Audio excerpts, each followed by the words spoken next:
I love this. This is not our old Jacob. Our old Jacob had no righteousness. He took whatever he wanted regardless of how the other person felt.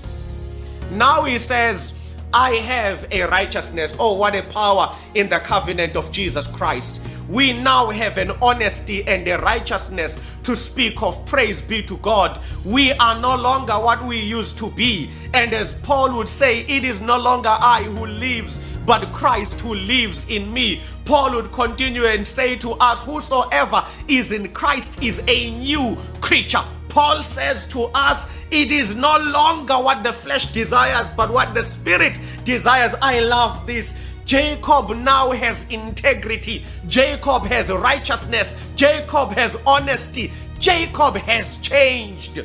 Jacob says, now, when you reflect on me, you will not reflect on the old Jacob who built by stealing. You will reflect on my honesty and my righteousness. That is what you will see. What a transformation that Jacob has gone through. He now stands up for what he has built. He's a builder now, not a stealer. And now he's an honest man. That means now the world sees him for who he is.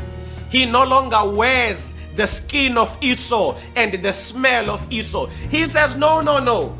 I no longer wear a mask. I am no longer hiding behind my brother's face. I'm no longer showing another face in public and another one privately. He says, now what you see is what you get, and what you get now is a righteous, honest Jacob. So many of us have not lived our lives. We are wearing the skin of Esau. We are wearing the smell of Esau. That could represent many different things. You could be wearing the achievements of others. You could be wearing a life that is not yours. You could be dreaming of somebody else's life instead of living your own. And Jacob says, I'm over that. I'm over that. I am me now. I am not in the skin of Esau. I am not in the smell of Esau.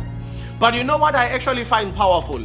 It's that even though he was pretending to be Esau, he was actually wearing the skin of a goat and the smell of a goat. It was just similar to Esau. But you know what that tells me? You can do all you can to fake to be somebody else. You will never be them. The closest you will be is a goat, but never them. He was trying to be Esau, but he was a goat. He was not even Esau. Now he says, now I know. I know now that I don't want to be Esau, because in the journey to be somebody else, you don't become them. You become even something that you can't even recognize. Something inferior. You are not you, you are not them, you are a goat. And this is something that we need to speak about in detail one of these days, because it's something powerful that we are learning from Jacob, that many are living a life of pretense, and they are not even what they are pretending to be. They are neither themselves, they are neither what they are pretending to be. They are more or less goats, an animal hybrid in between, a human dressed like a goat. It is unclear what it really is. And he says, I'm no longer that. I am no longer that. I am me. And me means righteous and honest. That is who I am now.